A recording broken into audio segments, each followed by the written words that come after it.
তো সেদিন ছিল আমার কাঁচরাপাড়ায় ৩য় দিন আমার মামার বাড়িতে। তো সে মতে আমরা সকালবেলা কিন্তু বেরিয়ে পড়ি, আমি আমার ভাই স্কুটি করে গ্রামের দিকে। তো গ্রামের পথে যেতে যেতেই দেখলাম অনেক কিন্তু ক্ষেত পড়ে যাচ্ছিল। তো হ্যাঁ, আমরা ভেবেইছিলাম যে খেতে গিয়ে কিন্তু আমরা পেয়ারা নেব, আখ নেব, আরও অনেক কিছুই নেব। কিন্তু হ্যাঁ, তারপরে গিয়ে দেখি স্কুটিটা রাখার জায়গা পাচ্ছিলাম না, তো রেখে দিলাম ফাইনালি। তারপরে আমি একটু রিলস বানিয়ে নিচ্ছিলাম। তারপরে কিন্তু একটা কাকুকে বলেছিলাম, তো উনি কিন্তু আমাদের নিয়ে এসেছিলো আখের খেতে। এই দেখো, এটা কিন্তু লাউয়ের ক্ষেত। তো ওনারই ক্ষেতটা ছিল। তো তারপরে কিন্তু উনি ওনার খেতে নিয়ে যায়। আখের খেতে গিয়ে কিন্তু আমাদের কিন্তু একটা বলার পর কিন্তু একটা আখ দিয়েই দেয়। তো দেখতেই পাচ্ছ, কাকুটা কিন্তু খুব সুন্দর করে ছোটো ছোটো করে কেটে দিচ্ছিল। আর আমার ভাইও ওনাকে একটু হেল্প করে দিচ্ছিল। তো হ্যাঁ, দেখতেই পাচ্ছ যে কি সুন্দর করে দেখো আখের ক্ষেত থেকে একটা আখ কেটে দিয়েছিল। আখটা কিন্তু খুব দারুণ মিষ্টি ছিল। তারপর আমরা আখটা কিন্তু নিয়ে কিন্তু আমরা চলে যাই আবার অন্য খেতে। তো অন্য খেতে গিয়ে দেখি যে ওখানে কলার ক্ষেত ছিল, আরও অনেক কিছুর ক্ষেত ছিল, দেখতেই পাচ্ছ দূর থেকে তোমরা। তো হ্যাঁ, তারপরে আমরা পেয়ারা বনে ঢুকে যাই, মানে খেতে। তো গিয়ে কিন্তু আমরা দুই ভাই বোন অনেক কিছু পেয়ারা পেনেছিলাম। তো দেখতেই পাচ্ছ, এই দেখো এখানে চলে এসেছি। এখান থেকে একজন মহিলা সাইকেল নিয়ে যাচ্ছে। তো হ্যাঁ, এখান দিয়ে ওনারা যাতায়াত করে। কত আখের ক্ষেত, আমার তো দেখে হেভি লোভ লাগছিল। দারুণ পেয়ারা ছিল, ডাসা ডাসা। উফ, আমরা তো দারুণ এনজয় করেছি। আর তারপর দেখো এখানে একজনের বাড়িতে আমি ঢুকে পড়ি এই ফুলগুলোকে দেখে। কি দারুণ ফুলগুলোকে দেখতে না? তো তোমরা কি বলতে পারবে এই ফুলগুলোর নাম কি? তো হ্যাঁ, দেখো দেখতে পাচ্ছ যে এখানে কি সুন্দর কিন্তু ফুল ছিল। তো হ্যাঁ, ওখানে গ্রামের মহিলাটা একটু কাজ কর্ম করছিল হয়তো বাড়িতে। তো তারপর দেখো এখান থেকে ওনার বাছুরটা কিন্তু ছুটে আসে। আমি তো ভয় পেয়ে গেছিলাম যে আমাকে গুতিয়ে না দেয়। তো যাক গিয়ে, তো তারপর ওখান থেকে কিন্তু আমরা বেরিয়ে পড়ে আমরা একদম মেন রোড ধরে আমরা চলে যাই কল্যাণীতে। কারণ কল্যাণীতে ছিল আমার ভাইয়ের স্কুল, মানে আগে পড়তো। তো এখন কলকাতায় শিফট করে গেছে। তো ও দেখাতেই নিয়ে যাচ্ছিল যে ও কোন স্কুলে আগে পড়তো। তো আমরা চলে যাচ্ছিলাম কল্যাণীতে ডন বস্কোতে। তো ডন বস্কোতে পড়াশোনা করেছিল। তো সেখানকারই আমি মানে ওটা দেখতে যাই। তো আমাকে ওখানেই দেখাতে নিয়ে যাচ্ছিল ওখানকার। তো তারপরে ফাইনালি আমরা ঢুকে পড়ি কিন্তু চার্চে, ডন বস্কো চার্চে। তো এটা কিন্তু ডন বস্কো চার্চেরই পুরো প্রপার্টিটা ছিল। দারুণ সুন্দর ছিল, দারুণ ভাল লাগছিল, মানে ভীষণ সুন্দর একটা পরিবেশ ছিল চার্চের ভেতরটা। তো হ্যাঁ, এখানেই আমার ভাই মানে স্কুলিং ছিল ছোটোবেলা থেকে। তো হ্যাঁ, দেখতেই পাচ্ছ চারিদিকটা কত বড় জায়গা জুড়ে। তো তারপর একটা কিন্তু সিস্টার চলে আসছিল। তো সিস্টারকে আমরা গুড মর্নিং বলে দিলাম। তো দেখো এখানে কি সুন্দর, ভালো লাগছিল। আমি তো প্রায় মানে চার্চটাকে ঘুরে ঘুরে দেখছিলাম, আমার ভীষণই ভালো লাগছিল। তো অনেকটা সময়ও লেগে গেছিলো ওখানে কিন্তু আমাদের মানে ঘুরতে। তো এটা হচ্ছে গিয়ে চার্চের দেখো সামনের দিকটা। কি দারুণ না চার্চটা? দারুণ সুন্দর দেখতে। কিন্তু তোমরাও কিন্তু মানে যদি সময় পাও তো একবার কিন্তু এই ডন বস্কো চার্চে গিয়ে ঘুরে আসতেই পারো কল্যাণীতে।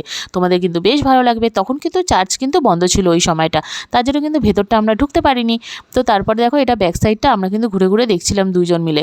তো হ্যাঁ, এইভাবেই আমি দেখছিলাম যে ওখানে কত ফুল গাছ, মানে গাছগাছালি ভীষণ, মানে একটা বড় প্রপার্টির মধ্যে কিন্তু ছিল এই ডন বস্কো চার্চটা।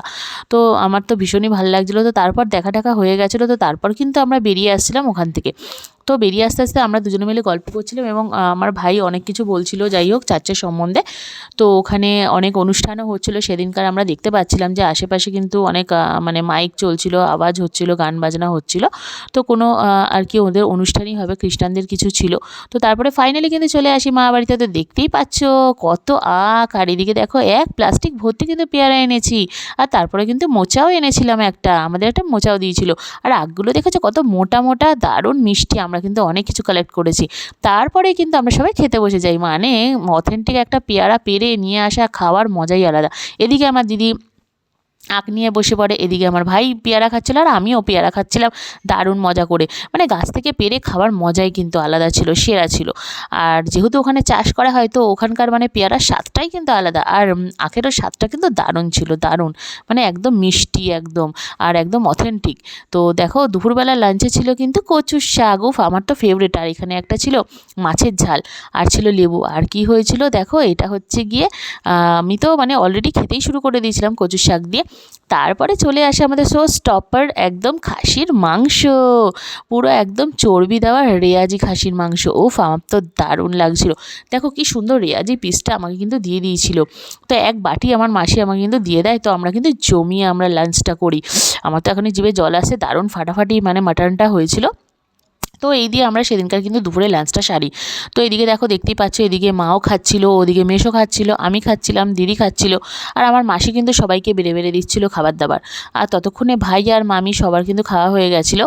তো তারপরে কিন্তু দেখো খেয়ে ঠেয়ে নিয়েছিলাম। তারপর আমরা সন্ধ্যাবেলায় কিন্তু বেরিয়ে পড়ি আবার মার্কেটের দিকে, বাজারে ফুচকা খেতে। ও ফুচকাটা না খেলে হয়? এই দেখো আমি তখনই ভিডিও করে নিয়েছি, দেখতে পাচ্ছ আমার মাসি দেখো কি সুন্দর টপ করে ফুচকা খেয়ে নিল। আর এদিকে আমার মাও তাই। আর মা ফুচকা খাবে কি আগে বকর বকর করতে শুরু করে দেয়। তো হ্যাঁ, দেখতে পাচ্ছ, দেখো কি সুন্দরভাবে ফুচকা খেয়ে নিচ্ছে। আমাদের তো দাঁড়িয়ে দাঁড়িয়ে ভাই বোনদের লোভ লাগছিল। আমরা তিনজন ভাবছিলাম কখন আমরা খাবো, তাই আমরা একটু হাসাহাসি করে নিচ্ছিলাম। আর এইদিকে দেখো আমার ভাইয়ের মানে শরীরটা খারাপ ছিল, তাই আমি কি বলছিলাম, হ্যাঁ হ্যাঁ আমাকেই তো ভুগতে হবে। কি ভুগতে হয়? ভুগতে হবে কি? তা কালকে খেয়েছিস কেন তুই? কালকে না, ফুচকা খেলে কি হবে?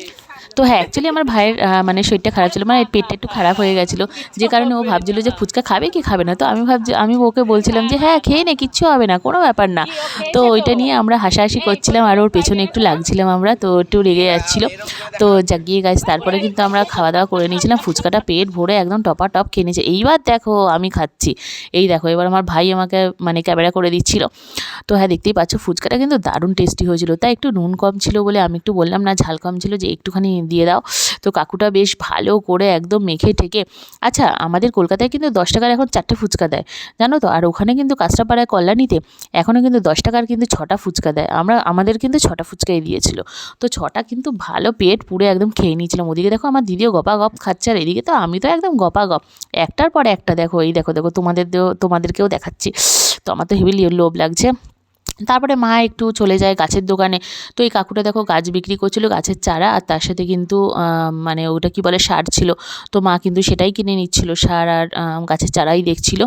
তো তারপরে আমরা ওখান থেকে বেরিয়ে যাই। তো তারপরে আমরা একটা কোক কিনে নিই। তো কোকোলা মানে আমরা খেয়ে নিই সবাই মিলে, একটু ডাইজেস্ট করার জন্য, হজম করার জন্য। তো এইভাবে আমার ওই দিনটা কাটলো সবাই মিলে দারুণ মজা করে, মাসি ঠাসি সবাই মিলে আমরা বাজারে গিয়ে ফুচকা টুচকা খেয়ে কিন্তু দারুণ এনজয় করলাম। তো দেখা হবে নেক্সট ব্লগে। তো ব্লগটা কেমন লাগলো অবশ্যই লাইক করে দিও, শেয়ার করে দিও, সাবস্ক্রাইব করে দিও আমার চ্যানেলকে। বাই।